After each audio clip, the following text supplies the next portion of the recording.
नमस्कार। कुछ कुछ कथाएं ऐसी होती हैं जो बहुत समय के बाद भी पूर्ववती बनी रहती हैं और वे भुलाए नहीं भूलती। एकलव्य की भी कथा ऐसी ही एक कथा है जिसे हम हमेशा याद रखते हैं और अक्सर समय समय पर इसकी चर्चा भी होती है, इसके उदाहरण भी दिए जाते हैं।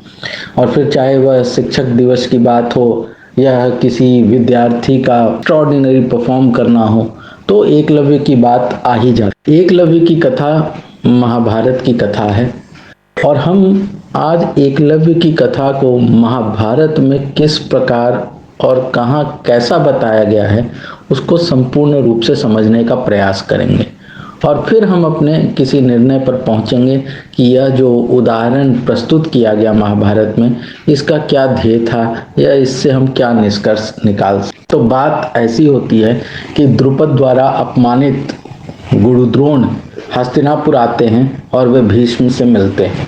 भीष्म उनसे आग्रह करते हैं कि वे वहीं हस्तिनापुर में रहकर राजपुत्रों को शिक्षा दें और वे इस बात के लिए राजी भी होते। फिर बात आती है कि वे जब शिक्षा देना प्रारंभ करते हैं तो भरत श्रेष्ठ उस समय दूसरे राजकुमार भी अस्त्र विद्या की शिक्षा लेने के लिए द्विज श्रेष्ठ द्रोण के पास आने लगे।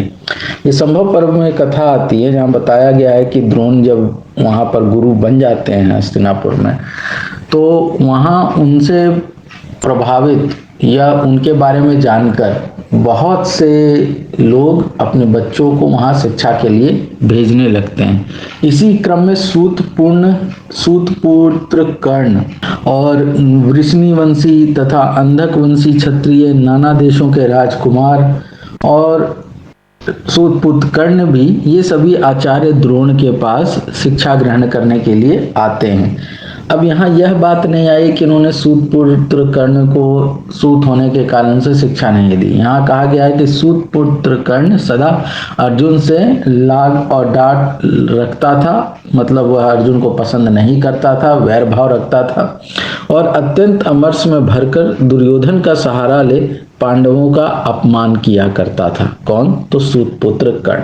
मतलब बचपन से ही सूतपुत्र कर्ण या कर्ण सिर्फ कह लें तो वह जो है वो जेलस था पांडवों के। और यहाँ ऐसी कोई कथा नहीं आती है कि सूतपुत्र कर्ण को उन्होंने शिक्षा नहीं दी थी, ऐसी कोई बात यहाँ नहीं आती है। हाँ, फिर बात आती है कि इसी क्रम में इनके पास अक्सर विद्यार्थी आया करते थे, तो उसी क्रम में एक बार इनके पास निषाद कुमार एकलव्य भी आता है और वह इच्छा प्रकट करता है कि मैं आपसे शिक्षा ग्रहण करना चाहता हूँ। तो बात आती है कि द्रोणाचार्य वह अस्त्र कौशल सुनकर सहस्त्रों राजा और राजकुमार धनुर्विद्या की शिक्षा लेने के लिए वहां एकत्रित हो गए। महाराज तदंतर, मतलब ये कहानी जो है वह वैशंपायन जी सुना रहे हैं जन्मेजय को, तो वो महाराज जन्मेजय को कहते हैं और वो कहते हैं कि तदंतर निषाद राज्य हिरण्य धनु का पुत्र, किसका पुत्र है? तो हिरण्य धनु नाम के व्यक्ति का पुत्र है एकलव्य, जो द्रोण के पास आया। फिर अगले श्लोक में बताया गया है कि परंतु उसे निषाद पुत्र समझकर धर्मज्ञ आचार्य ने धनुर्विद्या विषयक शिष्य नहीं बनाया। कौरवों की ओर दृष्टि रखकर ही उन्होंने ऐसा किया था। मतलब ये वर्ण व्यवस्था की बात आ गई कि वह निषाद है, शूद्र जाति का है, तो उसे शस्त्र उठाने का अधिकार नहीं है और यह सब सोच के द्रोण ने उसे मना कर दिया। लेकिन ये लड़का हतोत्साहित नहीं होता है। शत्रुओं को संताप देने वाले एकलव्य ने द्रोणाचार्य के चरणों में मस्तक रखकर प्रणाम किया और वन में लौटकर उनकी मिट्टी की मूर्ति बनाई तथा उसी में आचार्य की परमोच्च भावना रखकर उनसे धनुर्विद्या का अभ्यास प्रारंभ कर दिया। वह बड़े नियम के साथ रहता था। मतलब अब गुरुद्रोण ने मना कर दिया तो अकेले वन में जाकर उनकी मिट्टी की प्रतिमा बनाकर यह अभ्यास कर रहा है। आचार्य से उत्तम श्रद्धा रखकर उत्तम और भारी अभ्यास के चलते उसने बाणों को छोड़ने, लौटाने और संधान करने में बड़ी अच्छी फूर्ति प्राप्त कर। शत्रुओं का दमन करने वाले जन्मेजय तदंतर एक दिन समस्त कौरव और पांडव आचार्य द्रोण की अनुमति से रथों पर बैठकर शिकार खेलने के लिए निकले। अब गुरु द्रोण नहीं गए हैं, ये बच्चे सब शिकार खेलने के लिए जाते हैं और वहां इनके साथ एक कुत्ता भी बताया जाता है कि कुत्ता भी जाता है। अब होता क्या है कि वह कुत्ता थोड़ा आगे निकल जाता है और फिर वह लौट कर जब आता है तो उसके मुंह में बाण भरे हुए थे। तो बताया गया कि एकलव्य के शरीर का रंग काला था, उसके अंगों में मैल जम गया था और उसने काला मृगचर्म एवं जटा धारण कर रखी थी। निषाद पुत्र को इस रूप में देखकर वह कुत्ता भौं भौं करके भूखता हुआ उसके पास खड़ा हो गया। और जब यह कुत्ता भौं के खड़ा हो गया, यह देख भील ने अपने अस्त्र लाघ का परिचय देते हुए उसे भूखने वाले कुत्ते के मुख में मानो एक ही साथ 7 बाण मारे। उसका मुख बाणों से भर गया और वह उसी अवस्था में पांडवों के पास आया। उसे देखकर पांडव वीर बड़े विस्मय में पड़ गए। वह हाथ की कुर्ती और शब्द के अनुसार लक्ष्य भेदने की उत्तम शक्ति देखकर उस समय उस राजकुमार उस कुत्ते की ओर दृष्टि डालकर लज्जित हो गए और सब प्रकार से बाण मारने वाले की प्रशंसा करने लगे। अभी नहीं ये पता नहीं कि किसने इस तरह का बाण माना है, लेकिन किस फुर्ती और शब्द के अनुसार लक्ष्य भेदने की उत्तम शक्ति के अनुसार जो उन्होंने उसका एनालिसिस किया, उससे उनको लगा कि वो बाण चलाने वाला सचमुच कोई बहुत गुणी और अच्छा धनुर्धारी है। अब ये लोग उससे खोजते हुए जाते हैं और उसको देखते हैं और पांडव उसे पहचान न सके, अतः पूछने लगे कि तुम कौन हो, किसके पुत्र हो। एकलव्य ने कहा, वीरों, आप लोग मुझे निषाद राज हिरण्यधनु का पुत्र तथा द्रोणाचार्य का शिष्य जाने।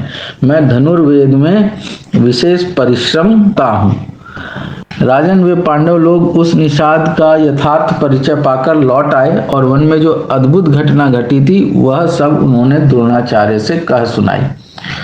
अब वहां पर कुंती नंदन अर्जुन बार बार एकलव्य का स्मरण करते हुए एकांत में द्रोण से मिलकर प्रेम पूर्वक ये वचन बोले। क्या वचन बोलते हैं? अर्जुन कहते हैं कि आचार्य, उस दिन तो आपने मुझ अकेले को हृदय से लगाकर बड़ी प्रसन्नता के साथ यह बात कही थी कि मेरा कोई भी शिष्य तुमसे बढ़कर नहीं होगा। किस दिन यह बात कही थी? तो एक दिन अर्जुन जो है उसको खाना सबको मिलता है और अंधेरा हो जाता है, तो अंधेरे में भी वह अर्जुन खाना खाता रहता है और उसका हाथ मुख पे भी जाता है। आप देखेंगे आज के भी समय में अगर लाइट चली जाए तो कोई भी व्यक्ति अगर खाना खा रहा है तो उसका हाथ मुंह पर ही जाता है बाय प्रैक्टिस। लेकिन अर्जुन ने यह बात पकड़ ली कि अगर हम अभ्यस्त हों तो अंधेरे में भी हम अपना लक्ष्य पा सकते हैं, और इसलिए उसने रात में धनुर्विद्या का प्रैक्टिस स्टार्ट कर दिया। अब द्रोण को जब रात में प्रत्यंचा की आवाज सुनाई दी तो वो अर्जुन के पास पहुंचे, देखे अर्जुन प्रैक्टिस कर रहा है तो बड़े प्रसन्न हुए और उस दिन उन्होंने ये बात कही कि तुमसे बढ़कर कोई शिष्य नहीं होगा। फिर आपका वह अन्य शिष्य निषाद राज का पुत्र अस्त्र विद्या में मुझसे बढ़कर कुशल और संपूर्ण लोक से भी अधिक पराक्रमी कैसे हुआ? यह प्रश्न ये अर्जुन करता है गुरु द्रोण से। अब उसके बाद देखिए क्या बताया गया।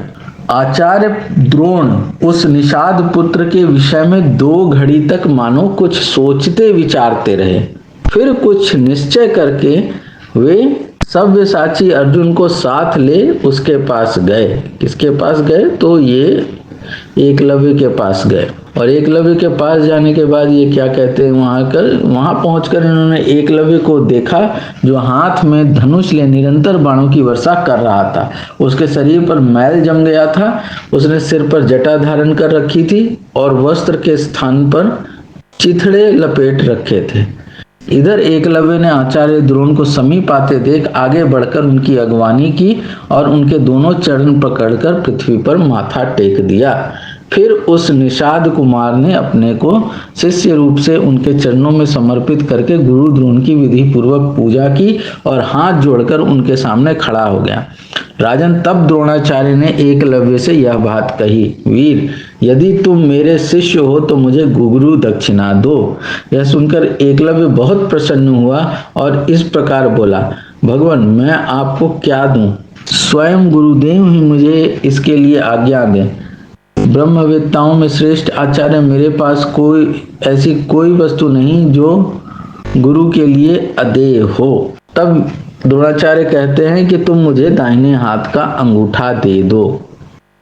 अब द्रोणाचार्य का यह दारुण वचन सुनकर सदा सत्य पर अटल रहने वाले एकलव्य ने अपनी प्रतिज्ञा की रक्षा करते हुए पहले की हुई भांति प्रसन्न मुक्त और उदार चरित रहकर बिना कुछ सोच विचार किए अपना दाहिना अंगूठा काटकर गुरु द्रोण को दे दिया। ये कथा आती है, इसके बाद देखिए जो बात अक्सर हम लोग नहीं जानते या नहीं बताई जाती, वो बात यहाँ लिखी हुई है कि द्रोणाचार्य निषाद नंदन एकलव्य को सत्य प्रतीक देखकर बहुत प्रसन्न हुए। उन्होंने संकेत से उसे यह बता दिया कि तर्जनी और मध्यमा के संयोग से बाण पकड़कर किस प्रकार धनुर्धारी डोरी खींचना चाहिए। तब से वह निषाद कुमार अपनी अंगुलियों द्वारा ही बाणों का संधान करने लगा, क्योंकि अंगूठा तो कट गया था। तो अब तर्जनी और मध्यमा मतलब आपका इंडेक्स फिंगर और मिडिल फिंगर के बीच में बाण को फंसाकर वह छोड़ने लगा था, लेकिन इससे उसकी रफ्तार थोड़ी कम हो गई थी। अंगूठे से जिस प्रकार वह बाण छोड़ पाता था वह उस प्रकार नहीं कर पाता था। इस घटना से अर्जुन के मन में बड़ी प्रसन्नता हुई, उनकी भारी चिंता दूर हो गई। द्रोणाचार्य का भी वह कथन सत्य हो गया कि अर्जुन को दूसरा कोई पराजित नहीं कर सकता। यहाँ पर देखिए कर्ण अगर इतना बड़ा महारथी था तो उसकी भी बात आती, क्योंकि वो गुरु द्रोण के पास गया और यहाँ ऐसा तो लिखा नहीं है कि उसको भगा दिया गया, तो वहीं शिक्षा ग्रहण करता था, क्योंकि वो पांडवों से डाह रखता था। जब साथ नहीं रहेगा तो डाह की भी कोई बात नहीं आएगी। लेकिन कर्ण की बात नहीं आती है। एकलव्य की बात आती है कि वो एक महान धनुर्धर था और उसका अंगूठा गुरु द्रोण ने कटवा लिया। अब आप देखेंगे कि गुरु द्रोण को जब अर्जुन ये बताता है कि आपने तो कहा था कि मुझे सबसे बड़ा शिष्य और धनुर्धर बनाएंगे, तो आपका दूसरा शिष्य कैसे इतना बड़ा धनुर्धर हो गया। तब द्रोण को लिखा गया है कि कुछ क्षण वो विचार करते हैं और फिर बिना कुछ कहे वे एकलव्य के पास अर्जुन को लेकर पहुंच जाते हैं, फिर उसको गुरु दक्षिणा के नाम पर अंगूठा मांग लेते हैं। लेकिन उस 2 मिनट 5 मिनट में गुरु द्रोण के मन में क्या विचार आया यह स्पष्ट महाभारत में नहीं। अब मेरे मत में जो विचार गुरु द्रोण को आ सकता है, 2 बात उनके दिमाग में आ सकती है। एक ये कि हाँ चलो मैंने इसे कहा था अर्जुन को कि मैं तुम्हें बड़ा धनुर्धर बनाऊंगा, तो अब इसमें जो बाधा एकलव्य के रूप में उपस्थित हुई है उसका क्या निदान किया जाए।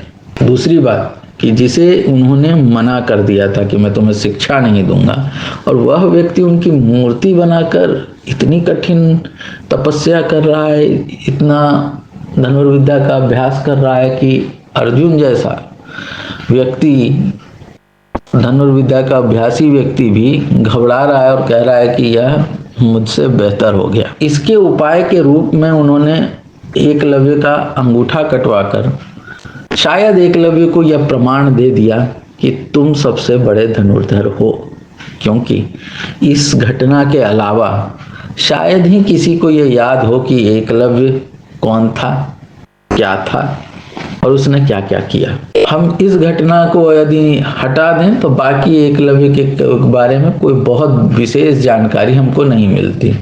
वहीं यदि हम अर्जुन की बात करें या कर्ण की बात करें तो इनके बारे में बहुत जानकारी हमको पूरी महाभारत में मिलती है। कहने का तात्पर्य यह है कि गुरु द्रोण ने मन में विचार शायद यह किया कि मुझे हो सकता है कलंक लगे, मुझे जीवन भर का कलंक उठाना पड़े, लेकिन मैं एकलव्य जैसे शिष्य को गुमनामी में नहीं खोने दूंगा।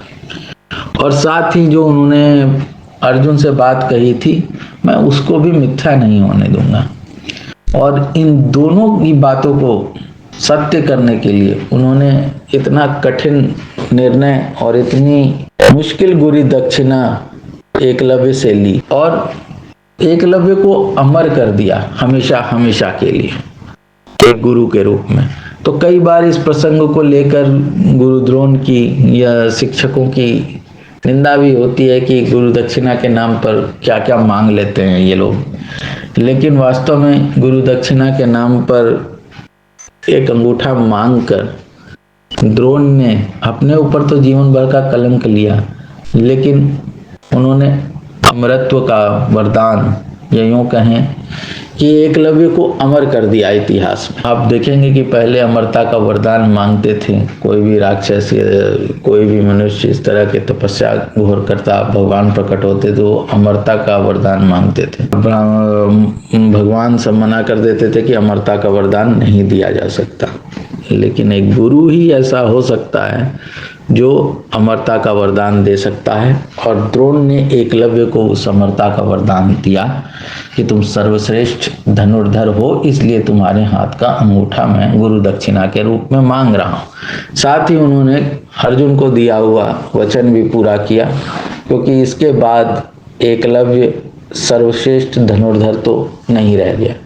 संभवतः वे दोनों में कंपटीशन भी करा सकते थे, प्रतिस्पर्धा होती, द्वंद्व युद्ध होता, पता चल जाता कि कौन बेटर है। लेकिन अगर किसी कारण एकलव्य हार जाता, क्योंकि याद रखिए अर्जुन भी बहुत बड़ा अभ्यासी था जो रात दिन अभ्यास करता था, तो अगर वो हार जाता तो फिर उसकी क्या प्रतिष्ठा और उसका क्या नाम रह जाता।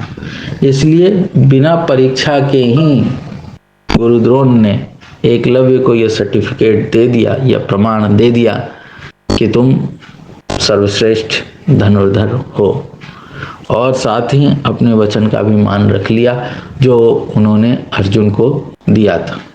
तो ये पूरी कहानी यहाँ पर आती है, और हम समझ सकते हैं कि इस कहानी को बहुत बार उद्धृत किया जाता है, बताया जाता है, लेकिन यदि हम संदर्भ और कारण ध्यान में रखें तो बात बहुत स्पष्ट हो जाती है कि ऐसा करके शायद गुरु द्रोण ने कोई अपराध या पाप नहीं किया था, क्योंकि वे एक निषाद पुत्र को इतना अच्छा अभ्यास करते हुए देख के बहुत प्रसन्न हुए, और इस प्रसन्नता में उन्होंने उससे गुरु दक्षिणा के रूप में दाहिने हाथ का अंगूठा मांग लिया कि एकलव्य का नाम अमर हो जाए हमेशा हमेशा के। मैं आशा करता हूँ आपको यह प्रसंग और ये जानकारी अच्छी लगी होगी।